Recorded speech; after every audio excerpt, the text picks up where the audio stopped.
Welcome to yet a fresh episode on the program Law and You, as we spotlight very important, issue that we see every day in our everyday transactions. Now, do you know that owing money in Nigeria can cost you more than just the interest? It can cost you your peace of mind. It can also cost you your dignity. It can cost you even sometimes your life. A situation where, you get midnight calls after getting your daytime calls, from those that you took the money from, to a point even where you are being harassed or sometimes even brutalized, and also to a point where you are facing a demand notice or a court order, and then law enforcement and all the rest. How then can we draw the line legally, or what the laws of the land apply to where we can draw the line between what is a legal means of recovering debt and what is also an illegal means of recovering debt? My name is Philip Omo Gyupong. This is the courtroom where we'll look at these issues and find a way to resolve them. And discussing this with me, I have a legal practitioner with me, and his name is Emmanuel Obakwalo. Big thanks for joining me in this new year. Good day, Philip. Good day, Nigerians. All right, so let's look at the background on what debt is before we go into total about where we can draw the line between what can be called illegal debt recovery and illegal means of recovery. Debt recovery is a pure civil matter. Oh, it's not criminal. Civil, yes. And there are legal frameworks. You mean owing debt is, yes. is a civil case? Civil. Pure civil. If the debtor defaults? Civil. But there are legal frameworks on debt recovery. And what are these? They are 14 in number. But time may not permit us to begin to go through them all. Absolutely. So we may choose some of them. 1, the Companies and Allied Matters Act. 2, the Central Bank Act. 3, the High Court Civil Procedure Rules of various states. 4, the Federal High Court Civil Procedure Rules of the Federation. 5, we have the Nigeria Deposit Insurance Company. These are some of these debt recovery we have. We also have the Alternative Dispute Resolution Act. Now, when you look at debt recovery, like I did say, is a pure civil matter, and it has procedure and processes to be followed. Now, if A gets money from B, or loans money from B, or borrowed money from B, you are to pay back that money based on the conditions upon which the loan was given. So it becomes a contract between the parties. And the party that is now the loanee, the party that is now the debtor, is duty bound to obey the conditions upon which the contract was entered. Even if the conditions does not meet the requirement by law? The conditions must be, it is only the court that has the power to interpret whether or not the conditions meet the requirement or does not meet the requirement. Where they don't meet the requirement, the court will find at it. Okay. Because, you see, even if the court frowns at it, but the loanee has signed to that. So there's a contractual agreement. Yes. Somebody can be that so desperate and assign and go to sign anything that will even be to his detriment. So can the court admit that, being that the person signed to that agreement, even though it doesn't, or it negates, or it breaches the constitutional provision? The court may, where it breaches or it violates the law. Okay. The court will not accept the conditions. We ignore the signature. Yes. The court will not accept it in total. Okay. The court will want to look at the fairness of the condition. Okay. And what it should be, what the law says. To administer justice. Yes, with respect to it, because the court only gives justice. And the court looks at, and justice can be two-way traffic. So the court considers that. So, and as such, in such a situation, even the debtor can get the approval of the courts for protection. Okay. The law protects also the debtor. So that is what we look at. Okay. And that is what the court considers when there is a matter of such nature before this, what you just said is indicative of a contract, but let's look at, as in a written contract, I mean. But let's look at a situation where there's just a verbal agreement, like friendly loans, for instance. I don't want to use the word, but let me use the word, informal loaner or lender giving to a friend, like me giving to a friend and saying, well, 2 months back, I needed money, okay? But by the time my friend now defaults, just a verbal gentleman agreement, you know. By the time he now defaults, do we have the local standard to litigate? Yes. You know, contracts, there are two types of contracts. There is the implied contract, which is a verbal contract.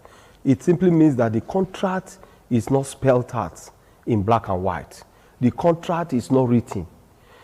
It takes the form or pattern or nature of a gentleman's agreement. Such contract, the law also allows it, recognizes it rather, and allows the contract to be between parties, just as because the law recognizes it, and the law also considers situations of such.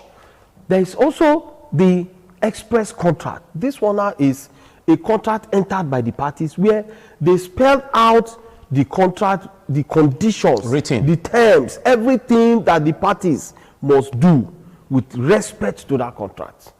And you see, express contract is always easier for the parties who entered it. For debt recovery, yes, it's always easier. Yes, because of the contract is spelled out. Documented. That every person, every Tom, Dick, and Harry can read and understand that this is a contract entered by the parties. However, where in an implied contract or what is known as gentleman agreement, there are also conditions the court will look at, particularly where that loan that was given or the borrowings that was administered are contrary to conditions of debt of loans. I get me, of loans. For instance, the interest.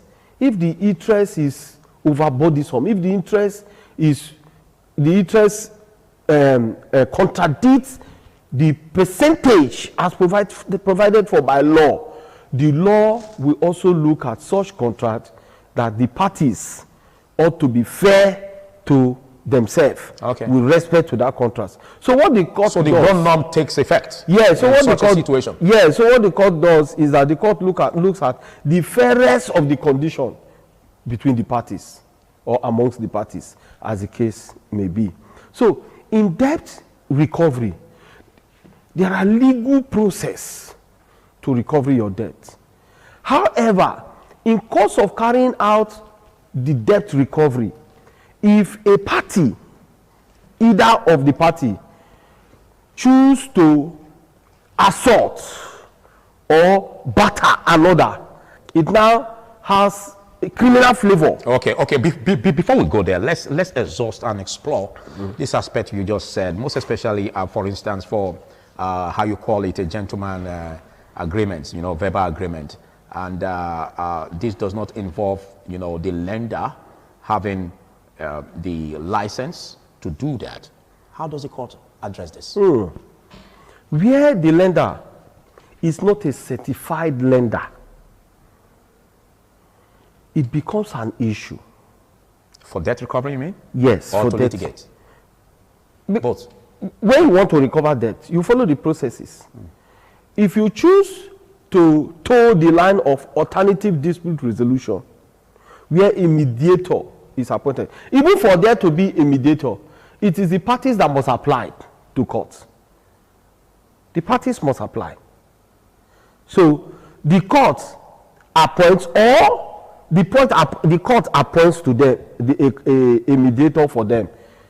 But in most contracts today, the parties in their agreement where the loan now is an express one, that means documented, the parties themselves always put in that contract a clause suggesting the process of how to recover the debt. They put a process. They may say, okay, where the loanee violates this, our first step will be that we will both appoint a mediator who is to sit to determine the matter between the two of us. And where that doesn't work, we cannot choose to go to court. Where that happens, sir, the parties, where there is a violation of the terms and conditions of that contract, either of the party cannot just run to court to seek redress. If you go where the conditions of the contract is now brought to court, and the court sees that there is a clause that says that first the parties must go to a mediator, seek an alternative dispute resolution to ensure that this matter is determined, the court will now ask the parties to go and do so. Until that fails, that is when they cannot come to court. And in most modern contracts today, that is the pattern they follow in recovery of debt. They ensure that the process upon which the debt will be recovered is followed, is infused in that contract. So that's why it is safer and better to have an express contract with respect to loan or borrowings. All right, thank you. The parties will be more secured than the oral one where there may be a processes or method of denial. All right. Thank you very much, Emmanuel. Well, this is Law and You in case you're just coming across it. And my name is Philip Omo-Gyukma. I'll be speaking with Emmanuel Obakwalo, a legal luminary. And we're going to be taking a short break, after which we'll delve deeper into the topic, most especially the aspect of harassment and seizure of property. Where does the law draw the line? To stay.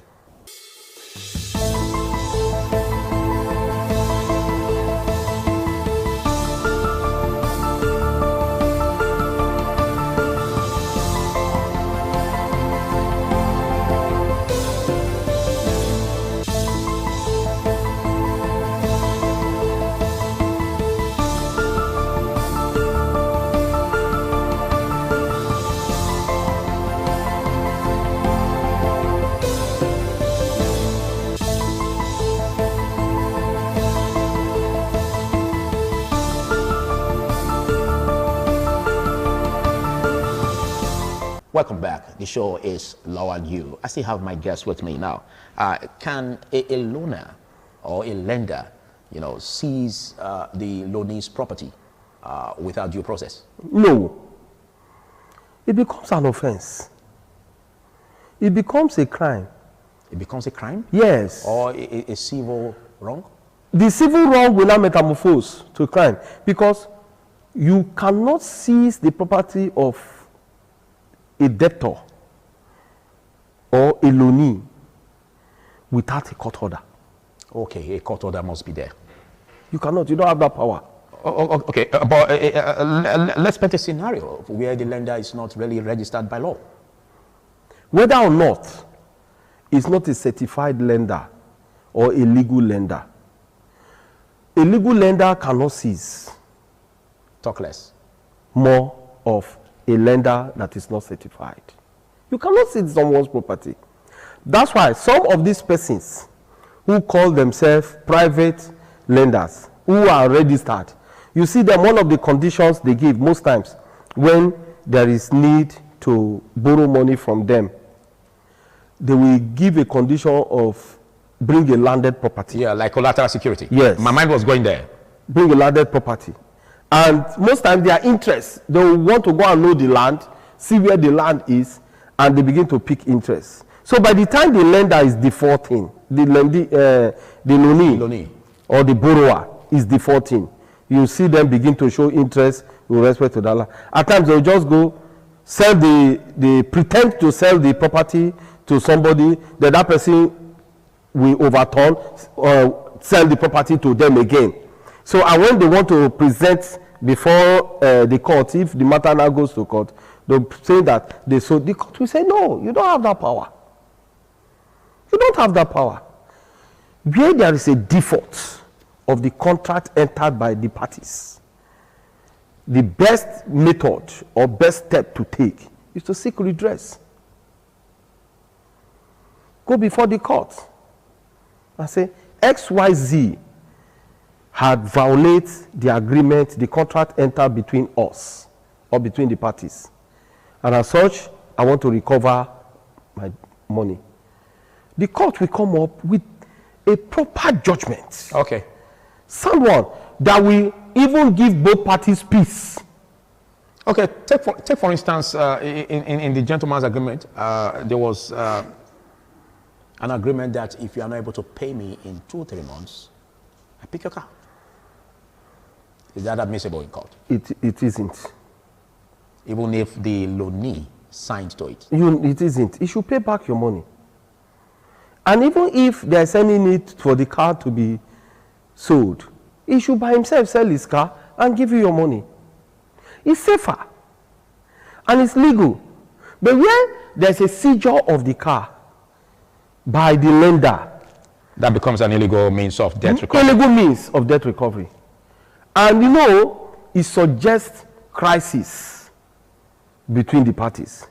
But mind you, at the point of entering into that contract, the parties enter into the contract with peace, smiles, joy, and happiness. But now that you want to recover the debt, there's now crisis. Because money is involved. Not only that, especially where you follow illegal means to recover that debt. There will be crisis between the parties. Where you follow legal means, for instance, you go to court for redress, the other party will even be more afraid. Okay.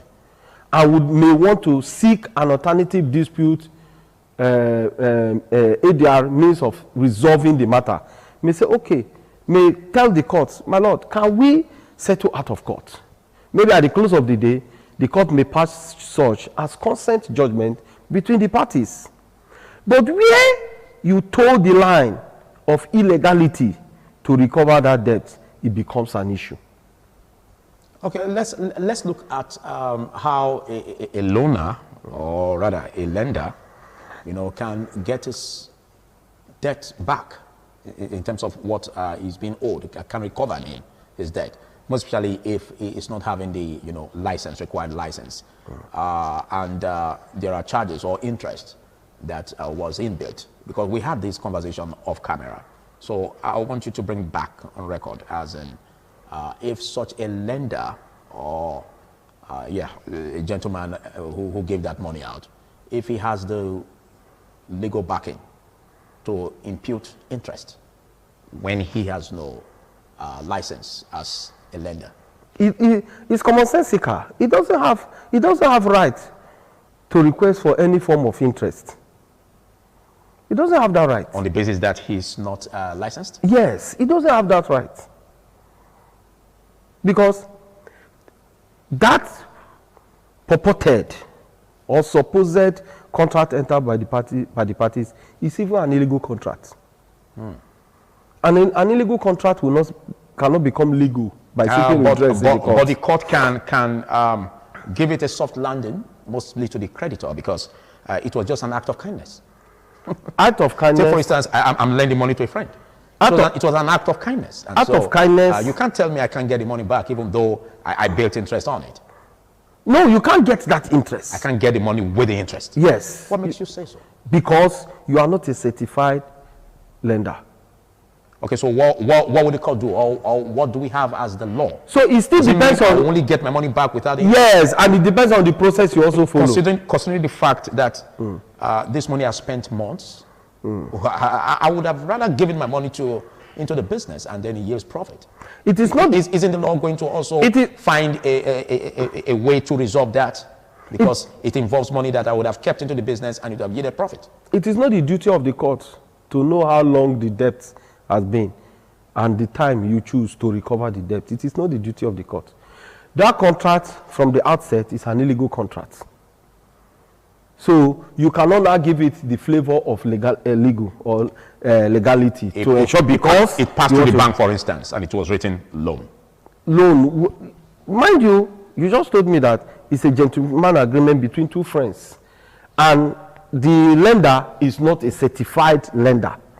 So it's the toga on that contract is that it is a mere gentleman agreement between the parties.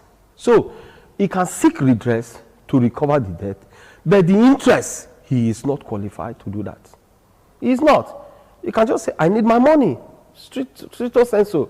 And mind you, there is going to be a counter also from the borrower. Okay.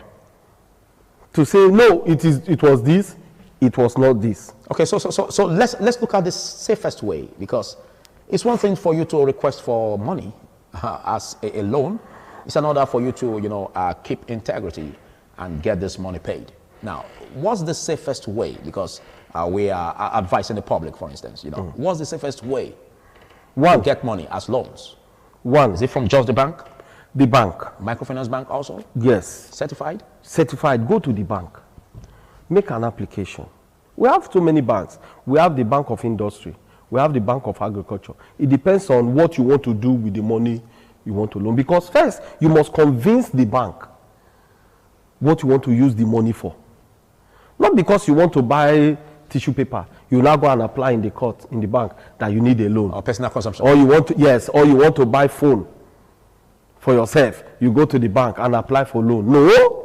What will the money be used for? That's where we are, because this stringent means, all right, tied to getting loans from banks, brought a point where we now see loan sharks digital loans, feasting on the unsuspecting public. So how do you address that bottleneck in the banks, for instance? Technology also has its own disadvantage. I saw somebody who has an app on his phone, and he was using it to get loans, small loans, from some illegal loan sharks. Yes. And one of the days they called him to say, come, you are already owing over 50-something thousand naira. Come and pay. We are giving you 3 days to come and pay the money. And he was running up and down. I said, why did you do that? So to avoid that, how do we tackle that aspect of the banks, for instance? Because we're going to be rolling this into a fresh episode, and we'll delve deeper into the digital loans that you just made mention of. But before we round off in less than 3 minutes, how do we clear off the bottleneck system in the regular banking system, for instance, that now gave room for all of these, ways by which those who are applying for loans now seek other means instead of seeking the right way where they will not be defrauded. So how do we address the bottleneck system in banks? The banks should ensure that the processes to flexible. Get loans are flexible, because just now it is very cumbersome. But the bank doesn't allow personal consumption. No, you cannot, because like you are hungry. You want to go and apply for loan. You must what do you do with the money? Convince the bank, because the bank too, except it's a salary account, for instance. Yes, the bank too that can be given on personal consumption. Yes, because you have a salary account. Yes, but if at the end of the day, when the salary comes, the bank takes the money. But if it's not, then maybe we'll be looking at the turnover, for instance. Because the bank also consider how much is this person applying for, the amount of the money. So that will now make the bank to be strict and ensure that the process is strict. Why? The bank want to be safer, to ensure that they are not giving their loan to the wrong person, and that their loan will come as at when due. And two, even the borrower will not be a fraudulent person. Okay. 2. And 3, 4, the borrower too will use the money for the purpose for which it was applied for. All right, thank you, Emmanuel Obakpolo. Awesome to have you join on this very, very sensitive and fresh topic on today. We're going to be looking at this, an extension, which is the second episode, which we'll be looking at still on debt recovery, both the legal and illegal means. Do well to join us same time next week. I am Philip Omo Gupon. Bye for now.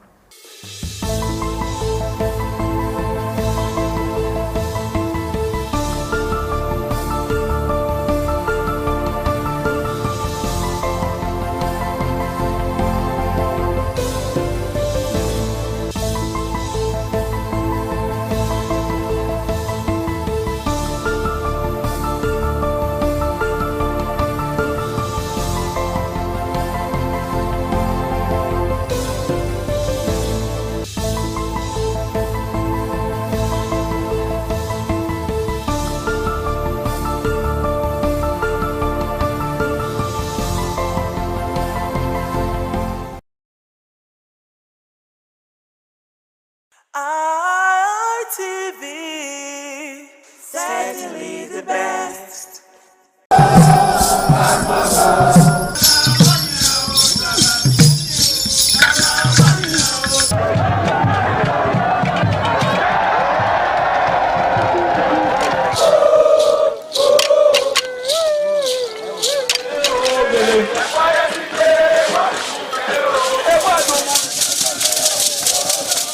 This is Aqua Game, a popular game in Africa played by our ancestors to entertain themselves after each day of farming.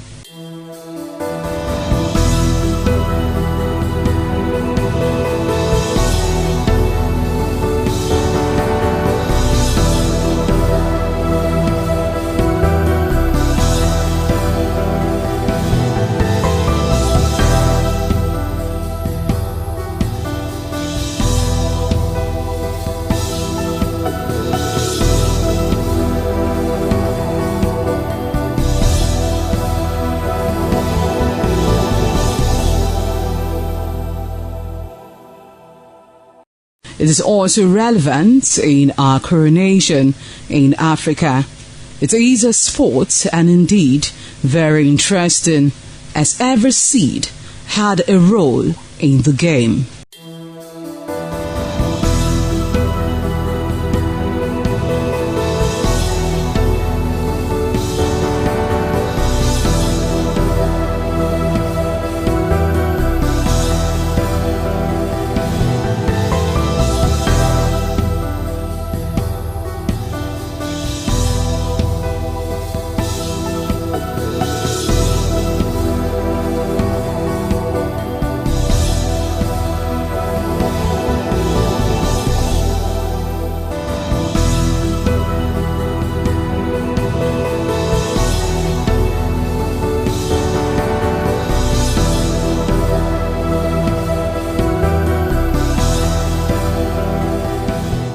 Playtime is 45 minutes per set.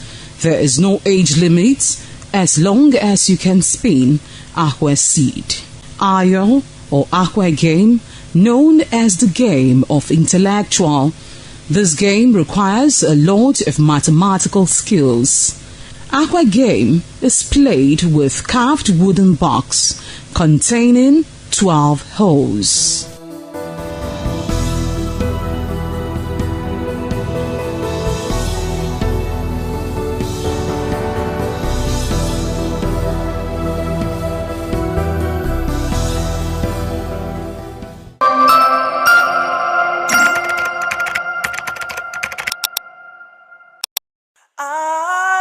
ITV, certainly the best.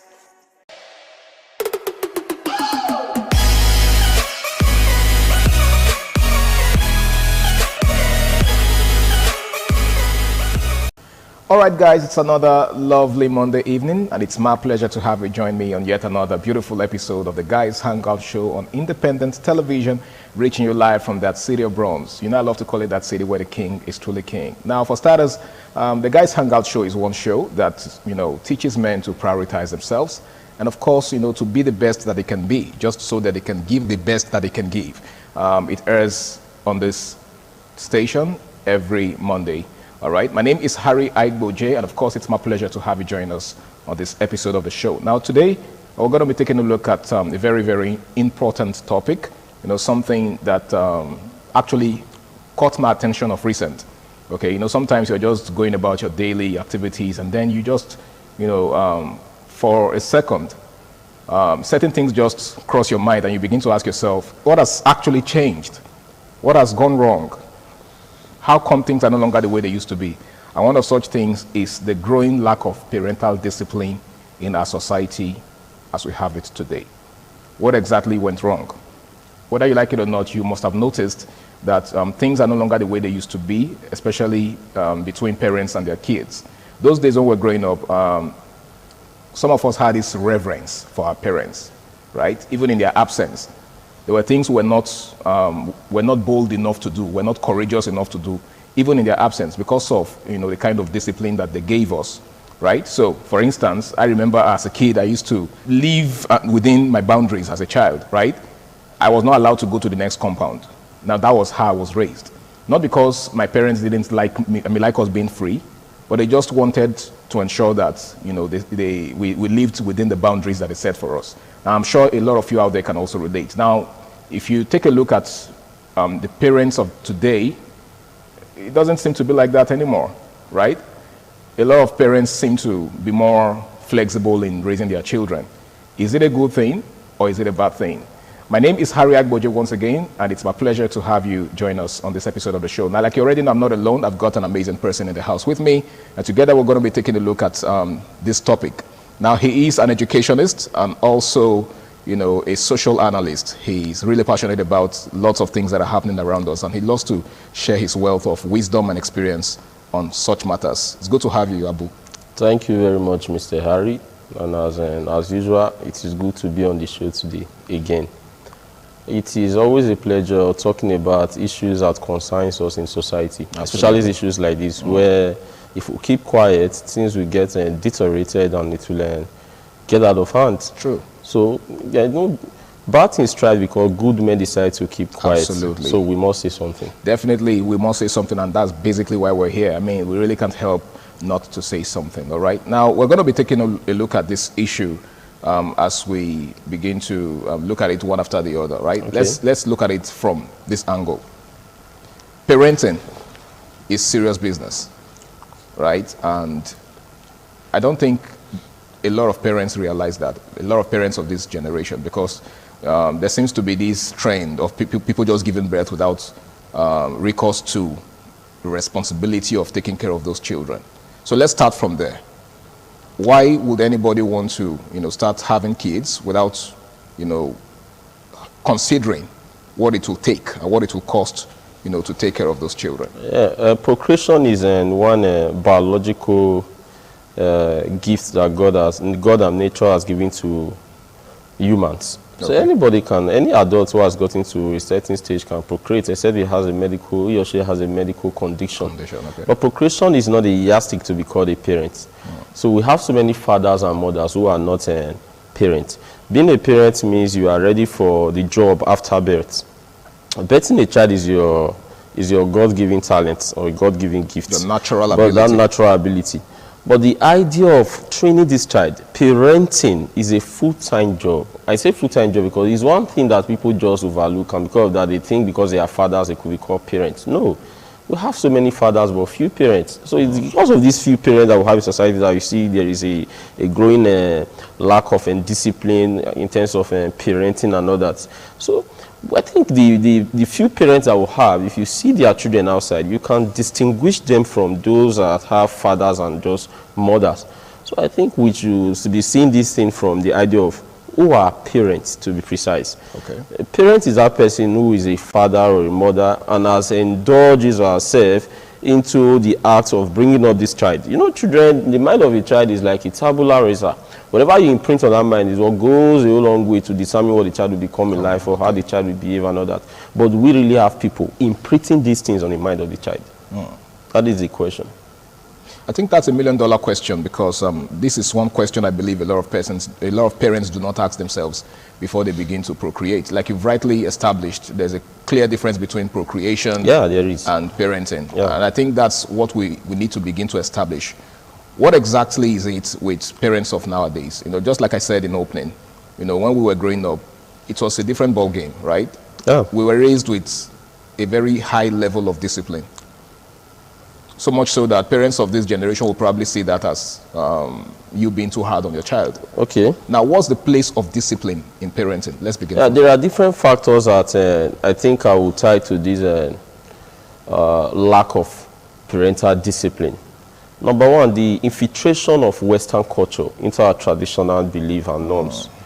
Secondly, we also have this idea of laziness on the part of some people who call themselves, I use the word who call themselves parents, laziness on their part. And thirdly, there is this idea of the growing new normal, where people advocate that children should be treated with, like adults, they should be treated with kids and gloves and all that, so that you not hurt them, and so after all they are human beings. So, but let me start with this infiltration of Western culture into our traditional culture. Now you see, the white men asked us at the time to marry a fellow man, a woman marry a fellow woman. Many of us did not dispute it. Some African countries are already doing that.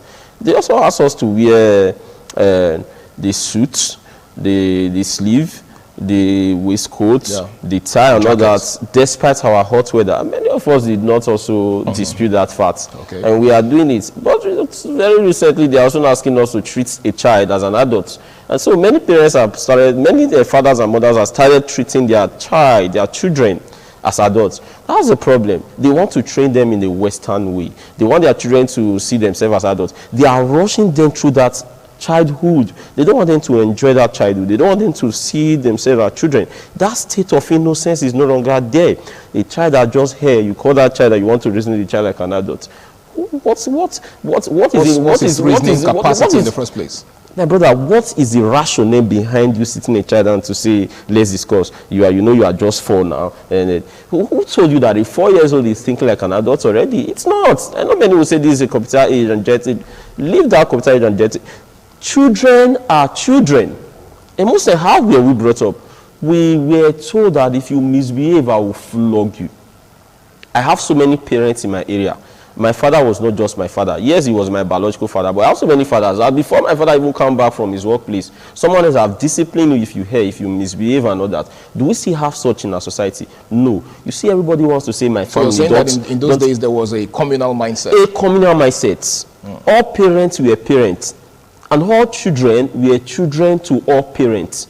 Now, these days, you see families saying, you don't touch my child, I know how to discipline my child, you leave this child for me to discipline and all that. So that's why we're getting children that are going haywire. Some of them are even going gaga. You know, some of the hairstyle that a 10-year, 11-year-old will put on, you begin to wonder, is this one coming from a home? You see some young girls out there, 11, 10, some of the things they will wear, like, does this one even have fathers and mothers at home? So the issue now is we are drinking too much from this cup of Western wine. I think we should come back home. We should come back to this African tradition. We are Africans. And in Africa, there is discipline intrinsically buried in our totemic mindset. It is in our subconscious. That discipline should be resurrected. That parents should see themselves as not just parents, but as role models, as disciplinarians. Correct these children when need be. Don't reason with a child. It gets to a certain stage, you reason with him, not at this stage. It is some of those things that you imprint on him when he was still a child that will model him into a very good adult. A good child definitely will become a good adult. Absolutely. Now, when you lead them, you think they can think of themselves. What you fail to tell them, their friends out there will tell them. And that is what we should avoid. So that idea of Western culture, I think we should come back home. Beside that, sir, this idea of laziness on the part of parents. They think now that you already have a child. So if you can provide for this child, you are performing the work of a parent already. The provision we are talking about here is not just finance. Many of them thought it's just finance. If he's attending a very good school, I can provide. If he wants to buy anything, I can give him more. No. Emotionally, psychologically, this child needs you. Morally, you should be there for him. Who are his friends? Do you even know his friends? What are his routine? How does this child carry out his daily activity? You should be your child's best friend. You should have a round table talk most times with him. You should be able to tell him, if you try that, I will flog a lot of you and he will not try it. Don't let him see himself like an adult already. You hardly even see children these days bathing outside. And someone said it's civilization. I think they know too much. Okay. Their parents make them know too much. So why they've gone past the phase of innocence. You see that state of innocence? It has been killed. Every child now, the parents have been able to inculcate in them that they are no longer children, but they are now what? Adults. And there is no way a child can behave like an adult. He will be an adult in a wrong form. So let these children grow. Okay. Correct them. Discipline them. Be a disciplinarian. Right. You don't rub men with a child of 5. Okay. Now, you've actually said a lot. Now, talking about the infiltration of Western culture, just recently I saw a video on Facebook of this American comedian, a veteran comedian, Steve Harvey, he was actually interviewing a kid, a 5-6-year-old girl. So he was asking her why she liked her brother, why she loved her brother. And she was saying, well, she loves her brother because, her big brother, of course, because he's always there to protect her and to comfort her when, her parents whooped her. And then, of course, the crowd, reacted in laughter and all of that. Now, I went through the comments as usual, and I saw a lot of persons asking questions, and a lot of people, complaining that it was totally out of place for the parents to, whoop her or to discipline her. And, of course, it became a debate as usual. Now, that pretty much reminds me of something. The fact that this is also becoming a major issue in this part of the world, whether or not to discipline a child. Because some people see the use of corporal punishment as a sign of hatred for the child. That how can you, use corporal punishment for a child that you love? So they see it as, you doing too much. They believe you shouldn't use corporal punishment on your child, that there are other ways. Just like you said, some of them believe you can reason with your child. But how do you reason with a child whose mind is not even matured enough to, look at things from that perspective? I think what we have is actually a problem, because people want to mistake smartness, intellectual exposure to maturity. Yeah. And I think that's a problem. I would like you to speak in that regard. You see, words get their meaning from their context. Okay. What they call maltreatment in a particular context, in another context might be called discipline. Discipline. So when that people say you are hitting that child too hard, you're beating this child and all that. But I think in the right context, when it comes to my child or any other child, or any other child around me, it should use that right word, discipline. We were once children, sir. They did not kill us. Of course not. We are what we are today because of how our parents had to straighten our life. At least our parents are not beasts. They know what they are doing. You don't expect a mother who gave birth to a child to kill that child with her own ends, except she's maniacally derailed and all that. Yeah. When children are being disciplined with love, you can discipline a child with love. There is no need you bringing in ideas of you are abusing the child rights and all that. He is a child, for God's sake. The reason why you are saying I am abusing his right because you want to protect that child. The reason why I even discipline that child is to protect the child also. Now, this is what the government are fighting against, is that you should not abuse, assault a child. Discipline will get to an extent, it becomes an assault. So that's where we need to draw the line now. At what point does discipline become an assault? When you begin to inflict serious pains, Bodily harm. bodily harm on this child, it is not an assault. Okay. When